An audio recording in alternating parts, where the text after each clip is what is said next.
Բնականաբար ձեր գործունեության վերաբերյալ բազմաթիվ դիտարկումներ կան, բայց կարծում եմ պայմանավորված երեկվա հայտարարություններով ես կսահմանափակվեմ միայն 3 համաձայնագրի վերաբերյալ հարցերով։ Հարցերը ասվածը որն է, նախ ընդդիմությունը ընդդիմանում է ու շարունակելու է ընդդիմանալ Ադրբեջանի բոլոր պահանջները կատարելու ձեր մարմաջին։ Համաձայն Հայաստանում դուք բերել եք այդ եվրոպական դիտորդներին։ Բնականաբար դեմ ենք, որ Ադրբեջանը, եթե ասում է, որ իրանց պիտի սահմանից հանեք, դուք առանց դա քննարկելու անգամ հանում եք։ Այդ է անդիմության խնդիրը։ Թե չէ մենք ինչին ենք դեմ, ինչին ենք կողմի չի համար, դա ասել ենք։ Հիմա ես ուզում եմ, որպեսզի հստակ ու պարզ լինի։ Դուք ստացել եք մի հատ համաձայնագիր, որը արտացոլում է բանակցային գործընթացում Ադրբեջանի կողմից հնչեցված բոլոր պահանջները, բոլոր։ Ու հայտարարում եք, որ փոխզիջումային փաստաթուղթը, որը ընդունելի է Հայաստանի համար։ Մի հատ ես մեր հանրությանը կբացատրեք Ադրբեջանի փոխզիջումը ո՞րն է եղել։ Այդ ինչ պահանջ է Ադրբեջանը հնչեցրել,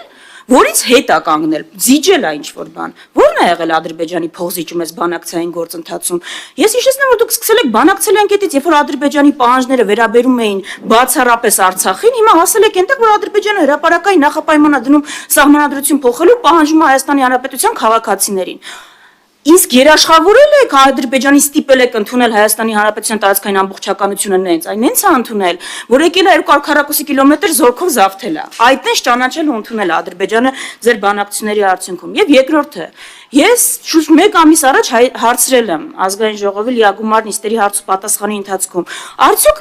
այդ պայմանավորված կետերում կա կետ, որով դուք Ադրբեջանի հետ այսպես կոչված ռևանշիզմի դեմ պայմանավորվել եք պայքարել։ 3 փաստացի Նիկոլ Փաշինյանը հաստատեց, որ կողմերը պայմանավորվել են այսպես կոչված խաղաղության օրակարգի դեմ գործողություններ չիրականացնել։ Ես ուզում եմ հասկանալ, ձեր համար, Ադրբեջանի համար խաղաղության օրակարգի դեմ գործողությունն է օրինակ ամենայն հայոց կաթողիկոսի ուղերձի հատվածը, որտեղ ասում է, որ արցախցիները իրավունք ունեն վերադառնալ իրենց հայրենիք։ Ձեր համար ամենայն հայոց կաթողիկոսը ռևանշիստ է, պայքարելու եք իր դեմ։ Ինչ է, այդ որ պայմանավորվել եք դա, այդ ինչ գործողությունների մասն եք խոսում, այդ որ հայտարարություններն են, որոնք խաղաղության օրակարգի դեմ են ու դրանց դեմ պիտի պայքարեք։ Այս ժողովրդին ասեք իմանան, իսկ ձեր ձեռք բերած համաձայնագրի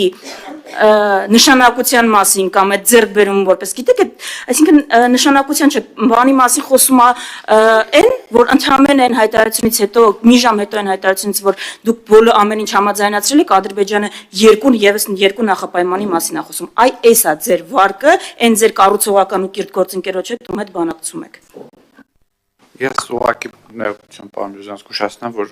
հարց ու պատասխանից բացի կա նաև ելույթների փուլ եւ դիրքորոշումները հնարավոր է այդ փուլում անցկացնել։ Ես ճիշտ ասած այդքան լսեցի մի հատ հարց լսեցի, արդյոք մենք կաթողիկոսին ռևանշիստ ենք համարում, ձեր հարցի պատասխանն ոչ։ Բայց ուրիշ բաներ էլ ասվեց,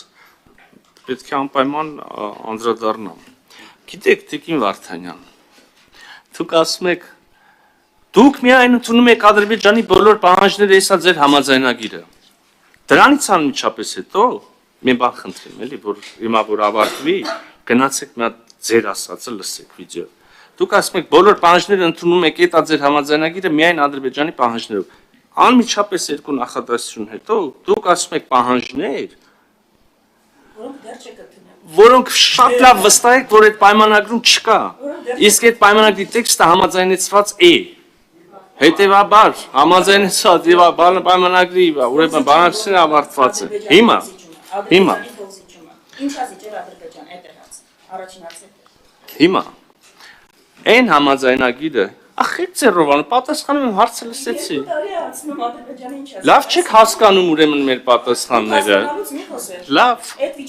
մեր պատասխանները ընդհանրապես ես ինձ իրավունք չեմ վերապահել այս բան ասեմ։ Այս հարցի մեր պատասխանները։ Նայեք, ասում եմ, մեր համաձայնագրի համաձայնեցված տեքստում հստակ գրած է, որ 2 կողմերը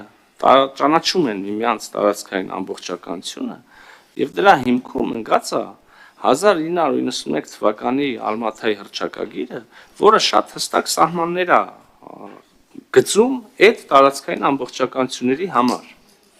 Դուք կարծում եք, որ սա մեր զիջումն է, Ադրբեջանի զիջումն է,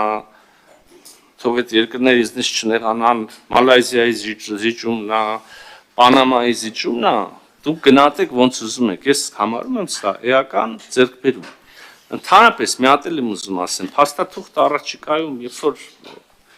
բարով խերով կստորագրվի, կգա ազգային ժողով, կվավերացվի, կհրապարակվի կամ չգիտեմ ընթացակարգերը ոնց են, մինչև այդ հրապարակվի, թե ոնց մի քիչ իրավական հարց է։ Կկարդաք, կտեսնեք, ժողովուրդն էլ կտեսնի։ Չկա որևէ միակողմանի կարգավորում, չկա որևէ կարգավորում, որը մեզ ձեռնտու է միայն Ադրբեջանին, եւ չկա որևէ կարգավորում, որը մեզ տանում է ոչ թե խաղաղության հարաբերությունների կարգավորման, այլ Հայաստանի Հանրապետության նվաստացումն է արձանագրում։ Մնացածը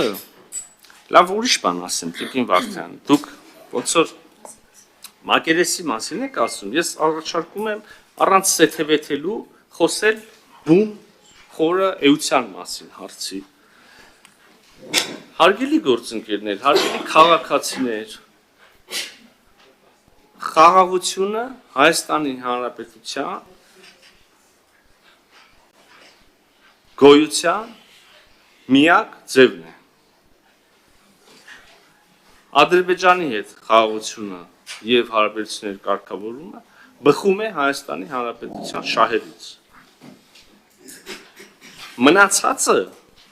կան հարցեր, որոնք կարգավորված են։ Անշուշտ կան հարցեր, որոնք դեռ պետք է կարգավորվեն։ Անշուշտ կան հարցեր, որոնք իրենք այլ կերպ են նայում, մենք այլ կերպ ենք նայում։ Կան պահանջներ, որոնք իրենք ունեն, որ մենք չենք կիսում։ Կան պահանջներ, ակնկալիքներ, որ մենք ունենք, իրենք չենք կիսում։ Կան հարցեր, որ գուցե մինչև վերջել աշխատենք միասին եւ կարգավորված չմնա, օրինակ, չգիտեմ, անհայտ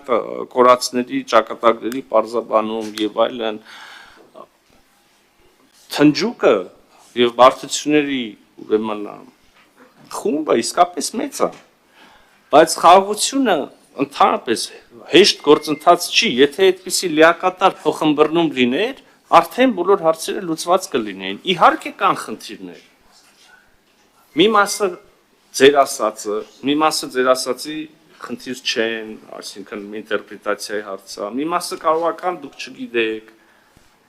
բայց այդպես ներկայացնել Հայաստանի Հանրապետության ժողովրդին, որ Ադրբեջանը պահանջում է Հայաստանի իշխանություններն կատարում են այդ պահանջները, ես կարծում եմ գուցե ձեզ որևէ ուժի, անձնապես ձեզ կամ ուժի կամ չգիտեմ երկրի կարճաժամկետ քաղաքական դիվիդենդ աբերում, բայց ես խորապես համոզված եմ, որ դա վատ ծառայություն է Հայաստանի Հանրապետության ժողովրդին, շատ վատ ծառայություն է։ Հայաստանի Հանրապետությանը պետք է խաղաղություն։ Մի բան էլ ասեմ, կհամարձակվեմ ենթադրել, որ այստեղ նստած մեր ընդդիմադիր գործընկերներից շատերը իզնից լավ գիտեն դա։ Ես առաջարկում եմ չմտնել այդ հակառակը մարդկանց հիմար բաներով չխաբել։ Ասեմ։ Շարունակել քննադատել իրար, չհամաձայնվել իրար հետ։ Հիմարություն ես համարում եմ, ասեմ, պարոն Դանիելյան, խաբկանքը, պատրանքը, որը կարող է տրվել ժողովրդին, այն մասին, որ օրինակ խաղաղությունը ունի այլընտրանք իդեմս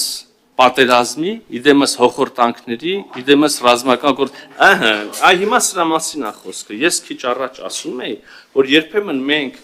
ասում ենք բաներ, պարոն Դանիելյան, նայեք, Պարոն Դանիելյան, մի բան հնարավորություն կունենաք, օրինակ նախորդ ասածս շատ ավելի վատն էր, երբ որ ասում եմ վատ ծառայություն ենք մատուցում։ Հարգելի գործընկերներ, պարոն Դանիելյան, պարոն Եղոյան, որևէ միտում չունեմ, վիրավորելու որևէ միտում չունեմ, փորձեմ այլ ձևակերպեմ, ասում եք, նես չի որ չեք ասում, պարզավոր ասում եք, շատ լավ ասացիք, հերթը կգապի։ Հիմի նայեք ինչ արեցիք, ես ինչ եմ ասում, պարոն Դանիելյան, ասում եմ եկեք կարճաժամկետ քաղաքական դիվիդենդների պատճառով Հայաստանի Հանրապետության քաղաքացիներին, հայ ժողովրդին, Հայաստանի Հանրապետություն ավելի խորը փոսի մեջ չգցենք, դուք բռնում եք մի հատ բառի մասով բան եք սարքում։ Ես պատասխանեցի ինչքանով Արձագանք։ իմ պատասխանը։ Արձագանք 1 րոպե արձագանքի համար։ Այստեղ Հայաստանի Հանրապետությանը վատ ծառայություն մատուցող անձինք Ադրբեջանի պահանջները կատարողներն են։ Մենակ ավելի վատ ծառայություն Հայաստանի Հանրապետությանը չէր կարելի որևէ ձև մատուցել։ Իմ կարճաժամկետել, երկարաժամկետել դիվիդենդ այն կլիներ, որ մենք ունենայինք իշխանություն, որ Ադրբեջանի պահանջները բանակցային սեղանին կարողանար որևէ ձև զսպել, հակակշռել։ Դուք տարական հարցի արդեն 2 տարի չեք կարողանում պատասխանել։ Ես ուզում եմ այս հարցը իրոք էմոցիաներից դուրս քննարկել։ Տարական հարց է ձեզ հնչում, ինչի մասին ասես խոսում եք բացի դրանից։ Ադրբեջանը վերջը ինչ ա զիջում, որ մի պահանջն է կարողացել դիմագրավել, որ սկսել եք բանակցել, այդ պահանջը եղել է, բանակցությունների ընթացքում դա դուրս է եկել։ Ադրբեջանի պահանջները մենակ ավելացել են։ Եվ այլ երկրորդն էր պարզ հարցը, գնահատականներին կանադառնանք ելույթում, որոնք են խաղաղության օրակարգի դեմ այսպես կոչված գործողությունները, որոնք պայմանավորվել եք Ադրբեջանի հետ, որ պիտի նենց անեք, որ երկրներում չլինի։ Տարական հարցեր են։ Շատ տարական հարցեր են, ընդունում եք, որ դա պայմանավորվել եք, ես ժողովրդին ասեք, ի՞նչն է համարվելու սրանից հետո, երբ որ այդ փաստաթուղթը ստորագրվի ու վավերացվի, խաղաղության օրակարգի դեմ գործողություններ։ Ավարտեք, մի արձագանք։ Տիկին Վարդան, մի հատ էլ սենց փորձ անեմ, սենց ձևակերպեմ։ Կարծում եմ, որ վստահ եմ չեք համաձայնում, բայց կարծում եմ, որ այս կարգի հարցերից խոսելիս, այս կարգի, գիտեք, ճակատագրական, ընդ որում ոչ մի մարդու համար, ոչ երկու, այսինքն նույնիսկ 3 միլիոն մարդուն նշել ես, պետությունների մասին ճակատագրական հարցերից խոսելիս, երևի թե տեղին չի չափել պահանջների քանակով։ Այս դու ես անում ես, ես, դա էլ տեղ ունի, չեմ բացառում, բայց մեծ հաշվով ես առաջարկում ուրիշ բանի վրա կենտրոնալ։ Նայեք, խաղաղության հաստատմամբ, հենց այս տեքստով, խաղաղության հաստատմամբ Հայաստանը դուրս է գալու մի մեծ եւ խորը ճահճից, որից դուրս չգալու պարագայում ընկղվելու ենք եւ թաղվենք։ Ասեմ, այս համաձայնագրով հարակից գործընթացներով, որոնք կարող են օրինակ սահմանազատումը, Հայաստանի Հանրապետությունը դուրս է գալու երկարամյա ընդ որում ճահճից եւ անխուսափելիորեն դեպի ամբողջական ընկղմում, ամբողջական թաղվել տանող ճահճից։ Այդտեղ ասել մենք 5 հատ ենք զիջել, դուք 4 հատ, երևի